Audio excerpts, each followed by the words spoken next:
The truth about minimalism no one talks about. It started with a box. Then a room. Then, a whole life. You didn't plan for it to become a movement. It was supposed to be a break, just a pause from the chaos.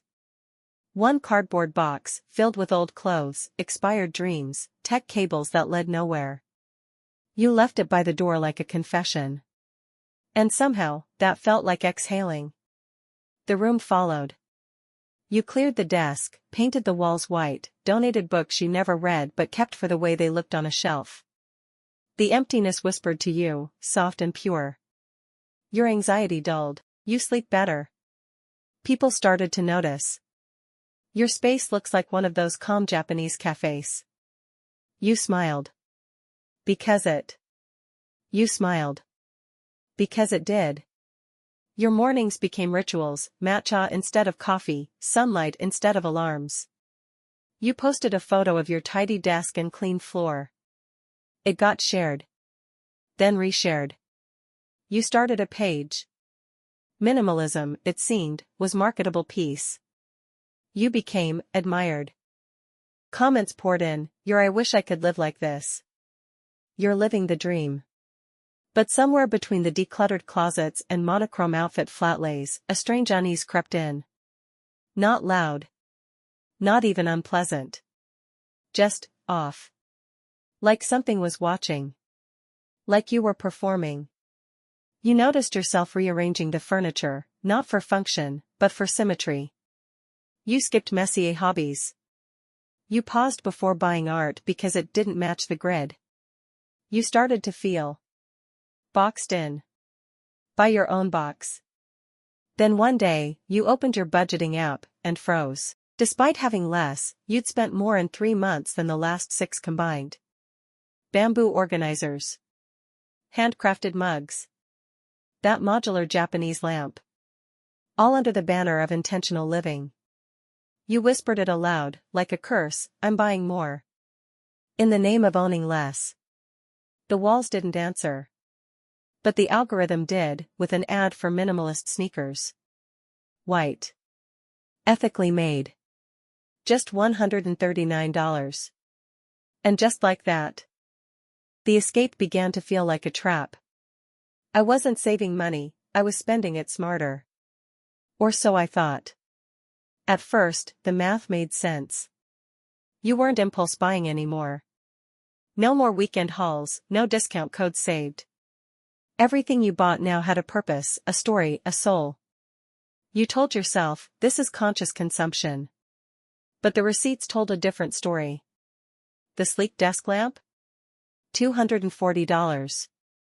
Sustainable Scandinavian design. The linen shirt? $185. Organic, small batch. Even your toothbrush was now biodegradable and boutique priced. Each item whispered ethics, elegance, enlightenment. And with each purchase, you were investing, you deserved. And with each purchase, you felt smarter, more evolved. You weren't wasting money. You were investing in the life you deserved. Until the packages started arriving faster than you could break down the boxes. You told yourself it was normal. You were building a lifestyle, refining it. But one night, unable to sleep, you started tracing where your money had gone. Not the totals, just the logos. The brands that claimed to free you from consumerism. You dug deeper. Their websites were poetry, purpose over profit. Intentional living for a better world. But the fine print led you somewhere else. Shell companies. Parent groups. Brand clusters. Until you landed on something you didn't expect. One of your favorite minimalist labels, the one that made the ethically sourced throw blanket you photographed last Sunday, was owned by a luxury conglomerate. The same conglomerate that sold fast fashion in Paris, handbags in Dubai, and celebrity perfumes across billboards in Tokyo. You sat there, scrolling their quarterly reports, the irony catching in your throat. Minimalism wasn't a movement. It was a mood board, with billionaires behind the curtain. And that throw blanket? It wasn't a symbol of simple living. It was a product line. A SKU. A data point in a marketing funnel. You looked around your home, clean, quiet, perfect, and for the first time, it didn't feel curated. It felt staged. I deleted my distractions, but they found other ways in. You reached a point where even the silence was not enough. The desk was clear. The shelves were bare. The spending had slowed down, but your mind hadn't. There was still noise, mental clutter.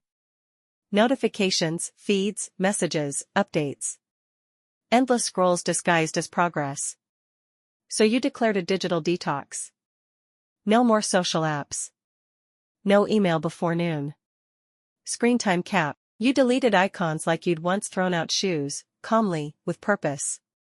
You told your followers you were going offline to reconnect with what matters. And they applauded. For a few days, it was bliss. You walked more. Breathed deeper. You journaled like you were 17 again. You read paper books. You meditated. You believed it, this is what peace feels like. Then, it started.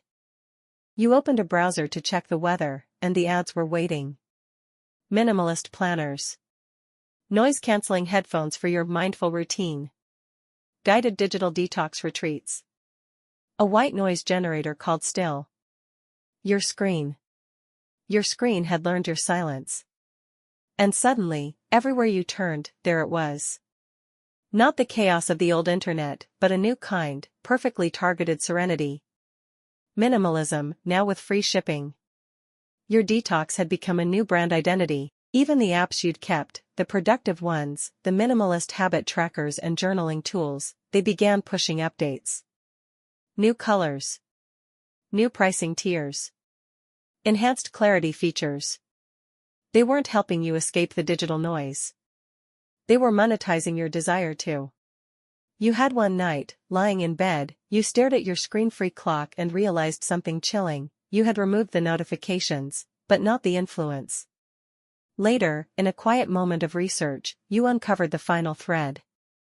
One of your favorite wellness tools, the app that gently reminded you to take breaks, breathe, unplug, was owned by a tech giant you once trusted.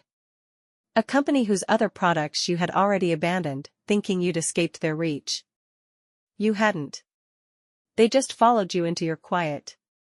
I thought I was giving things away for good. I wasn't. You were proud of your purges. The bags piled up in the hallway, waiting to be picked up, each one a sign of progress. Clothes you no longer wore. Old gadgets you swore you'd fixed, but never did. Even the sentimental trinkets were gone, your high school sweater, your grandmother's lamp. You didn't need them anymore. The minimalist life was about letting go, and you had finally mastered it. When the donation center arrived, you handed over everything. Books that lined your shelves but never your thoughts. Mugs from trips you didn't remember. Childhood games and the remnants of past selves you no longer recognized. It felt cleansing. A ritual of renewal. You smiled as the van drove away, knowing someone else would find value in what you no longer could. The feeling lingered for weeks. You believed you had done your part. You'd given. You'd shared. You'd lived the dream. But one day, scrolling aimlessly, you stumbled across a post. A photo of a child, ragged clothes, playing in a dusty alley somewhere far from your pristine world. And there, in the background, you saw it, your college tee, the one you swore you'd never part with, now worn by a stranger's son. You froze.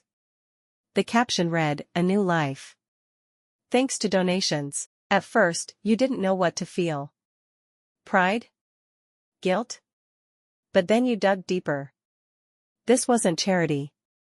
The donations you'd given were being sold, hustled in markets, used to prop up economies you never considered. Local businesses struggling to survive, suffocated by endless piles of second-hand goods. Communities drowning in a flood of cheap clothes they didn't need, that couldn't be sold or repurposed. You had thought you were helping. But in reality, your donation had contributed to a cycle of poverty, stunting local trade and turning valuable resources into waste. The irony hit you hard. In a world that preached less is more, you had given, only to contribute to an overflow. The purity you thought you were spreading was being turned into someone else's burden. The picture of that child clutched at you, your old college tee, a symbol of your unintentional harm. You had wanted to give away things that no longer served you, but in doing so, you'd leave someone else to carry the weight of your excess. You tagged the post. #minimalism fail. She said minimalism changed her life. Turns out, it paid her bills. You met her at a conference, invited as a guest speaker. The room was full of hopeful faces, eager for her wisdom. She was everything they told you minimalism could be: calm, composed, effortlessly chic. Her Instagram was a curated world of white walls and peaceful mornings, each post a hymn to simplicity. But the woman in front of you wasn't as serene as her feed suggested. When she spoke, it was with a practiced ease, her words smooth and carefully crafted, like a brand manager wrote them. She smiled as she described her journey, how minimalism had brought clarity, freedom, peace. I was drowning in stuff. Until I realized I didn't need it. Then my life shifted. You nodded, thinking you understood. You admired her. She had it all together. But as the evening wore on, you found yourself sitting across from her at a small dinner, casual now, no stage between you. She was a different person, tired, pressured, eyes darting to her phone as it buzzed again and again. At one point, she leaned in, her voice dropping, a conspiratorial whisper that felt out of place. If I told the truth about this lifestyle, no one would want it. Not really. It's all a business now. No one wants to hear about the deals behind the scenes, the brands we endorse. The pressure to sell. But it pays my rent, so. You blinked, unsure if she was joking. She wasn't. She continued, her smile a little too wide now. I built an empire on less, but I'm still hustling. The trick is, keep it looking effortless. And then, like a final kicker, she slipped you a business card. It was a pitch, veiled in soft language. If you want to make real money in this space, you need to stay silent. Embrace the brand, and you'll be fine. Tell them about the mess behind the scenes, and they'll cancel you. I can help you get started. Join me. It's an easy path. The offer sat there, heavy. You realized you weren't just talking about a lifestyle. You were talking about an industry. A carefully constructed image designed to sell, its message disguised as a movement, its motives veiled as virtue. The more you looked at her, the more you saw the cracks behind the glossy exterior. This wasn't freedom. It was a show. You turned the card over. A URL to a sponsored post that made your stomach drop. Her effortless life? It was an act. And her simplicity? It was a brand deal. Minimalism isn't made in white studios. It's built in sweatshops. You had always believed that your minimalist purchases were in line with your values, eco-friendly, sustainable, ethical. The handmade mug from the local potter. The bamboo desk organizer. The beautiful, organic cotton sheets that make your bed feel like a sanctuary. Every item felt like a choice in favor of something better. But that belief began to crack when you dug deeper into the origins of these things. One sleepless night, you decided to track down the truth. Where do these items come from? Who makes them? You weren't prepared for what you found. The research was not glamorous. It wasn't in the glossy pages of lifestyle magazines. It was raw, uncomfortable, and full of names you didn't want to know. You started with the bamboo organizers. The one you had so proudly displayed on your desk. You thought it was a choice that said you cared about the planet. But the supply chain? It was anything but clean. What started as a single search turned into a rabbit hole. Behind the sustainable claims were stories of factories in Southeast Asia, working conditions that could never be called ethical. Workers, many of them children, assembling products you proudly displayed in your home, all for wages far below a living standard. The bamboo you were told was ethically sourced was just a buzzword slapped on a product that traveled through a supply chain that could barely be traced, benefiting a few at the very top. You went further, uncovering that these small, minimalist brands you trusted were part of a larger machine. They weren't a rebellion against corporate greed. They were just another cog in it. Their ethical labels were a facade, one that got your money, and gave them marketing points, while the workers who made the products were exploited for profit. Their Simple Living collection just last year, selling a line of minimalist home accessories. You had felt proud to be associated with them. Now, you found out they were linked to the same conglomerates responsible for the sweatshops that created your desk organizer. You felt sick. Minimalism was never a rebellion. It was a business strategy. You'd been sold a lifestyle that was simply another layer in the same old system of exploitation. The ghosts of workers, their names unknown, hovered over every perfect product you owned, over every shiny piece of minimal decor. The purity of your life, the ideal you had worked so hard to embody, had come at the cost of someone else's sweat, someone else's sacrifice. You sat back, stunned. The clean aesthetic you had carefully crafted, the Instagram photos that screamed intentionality, it was all built on hidden lives you could never see. The irony stung with a bitter finality. The movement you thought was against overconsumption was just another face of it. Minimalism didn't save you. It had blinded you. They told me to disconnect. They just didn't say how. You had done everything right. You cut back on your digital consumption. You deleted the apps that stole your time. You set your phone to grayscale, minimized your notifications, and took long walks to escape the digital buzz. Your digital detox was supposed to set you free. But the moment you went offline, you felt it. The emptiness. The loneliness, the gnawing anxiety that something, everything, was slipping through your fingers. Was it truly peace you were seeking, or was it just the next form of distraction? You didn't know it then, but you were about to learn how hollow your digital detox really was. The first sign of trouble came when you went to check your emails, only to realize that in the time you'd been offline, your inbox had been filled with promotions, ads that sold the same promises. Of peace, minimalism, and balance. Get your life together with the new Minimalist Planner. Achieve total focus with this app. Each subject line more soothing than the last. And you had never signed up for them. You'd gone off-grid to escape the noise, but it followed you anyway. You opened one email, thinking it would be different. It wasn't. It was another digital detox app, promoting features that felt eerily familiar. An app designed to limit your screen time while collecting your data. They were all the same, slick, clean, perfect, designed to look like they were built for your peace of mind, when in reality, they were there to control your habits. Every tap you made was part of a greater design. And that app? It wasn't built for your peace. It was built to keep you connected in the most covert ways. Behind the calming minimalist interface, it was silently collecting every minute detail about your life. Your sleep patterns. Your exercise. Your digital habits. The information you thought you were taking back? It was being hoarded for profit. You scrolled through the app's privacy policy in disbelief. Your data wasn't just tracked, it was sold. The very app that had promised to set you free had been using you as the product all along. Every mindful minute you thought you spent disconnected? It was just another opportunity for them to sell your habits to advertisers. The worst part? You realized you had been complicit in it. The very thing you thought was your escape, your digital sanctuary, had turned into another layer of the digital prison you were trying to avoid. It hit you hard. Digital minimalism wasn't about freedom.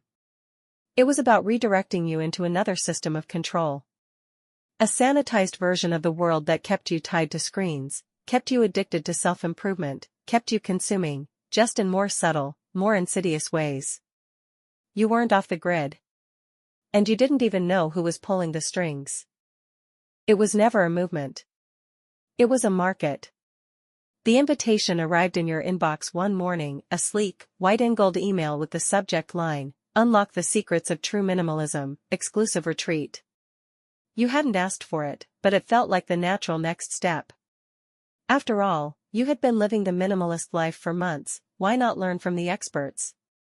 The retreat promised to be a transformative experience, a way to deepen your practice, to fully embrace the minimalist ethos. Embrace the minimalist ethos.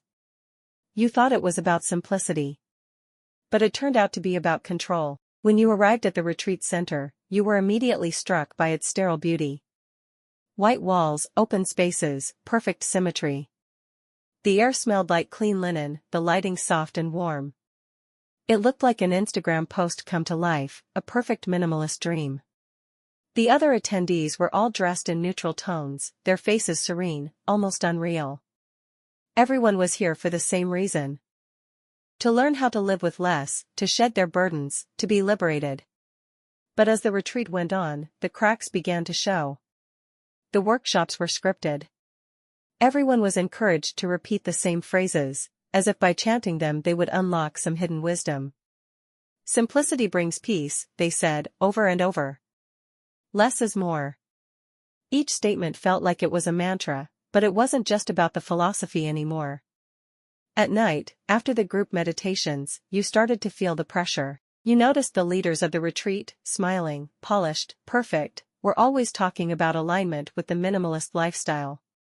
But there was something off about them. They didn't just live minimalist lives. They sold them.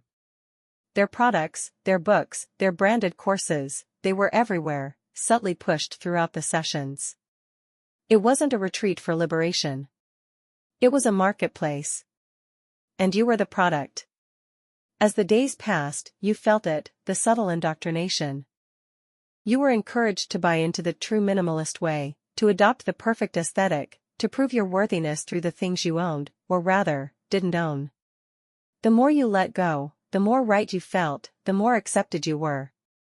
Every purchase was a step closer to true simplicity. Every item they sold was imbued with a sense of spiritual necessity. You had to be careful about what you let in, but at the same time, you were constantly encouraged to buy. The final night of the retreat, you had a conversation with the retreat leader, a charismatic woman with a soft voice and an air of quiet authority. She had been a minimalist for years, she told you, but her success was built on this lifestyle. She was the face of it. She owned the courses, the books, the exclusive membership groups, the sacred accessories. This isn't just about living with less, she said, her eyes gleaming. It's about showing the world that you have transcended. That you've achieved purity. And purity, real purity, is for sale. You stood there, speechless, as she handed you a beautifully crafted journal. To document your journey. And don't forget to share it with your followers. They'll want to see you living the dream. The reality hit like a ton of bricks. Minimalism wasn't a philosophy. It was a market, one that had transformed a personal revolution into a product, and you had bought in. As you drove away from the retreat, you looked around at the world you had returned to, clean, curated, perfect on the outside. But inside, the emptiness felt worse than ever. You had been swept into something that had promised liberation but had only tightened the chains. You had never been free. You had just been sold a different kind of cage.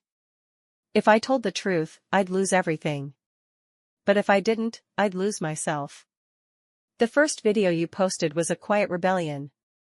You spoke softly, slowly, letting the weight of the words sink in. You didn't shout the truth. You just shared it. The cracks you had seen in minimalism, the lies, the hidden truths, the corporations profiting from purity. You had nothing to lose, right? Or so you thought. The aftermath was brutal. Your followers started to drop off. One by one, the likes on your posts dwindled, and the comments turned from supportive to harsh, accusing you of betraying the movement you had once embraced. You've lost your way, they wrote. They wrote. This isn't what minimalism is about. It hurt, more than you anticipated. After all, you had built it hurt, more than you anticipated. After all, you had built a community based on shared values, the same values that now felt like an illusion. The brands you had partnered with? They didn't just drop you, they ghosted you. Emails that used to be warm and eager, now cold and distant. You were suddenly invisible to them. You had ruined the story they had spent years carefully crafting. To them, you were a liability now, a whistleblower on a system they didn't want exposed. Disillusioned. The very people who had praised your lifestyle were now calling it toxic and ungrateful. You felt it, that sense of isolation creeping in. The silence of people who once felt like family. No one wanted to be associated with you now. You had broken the first rule of the minimalist movement, never question the narrative.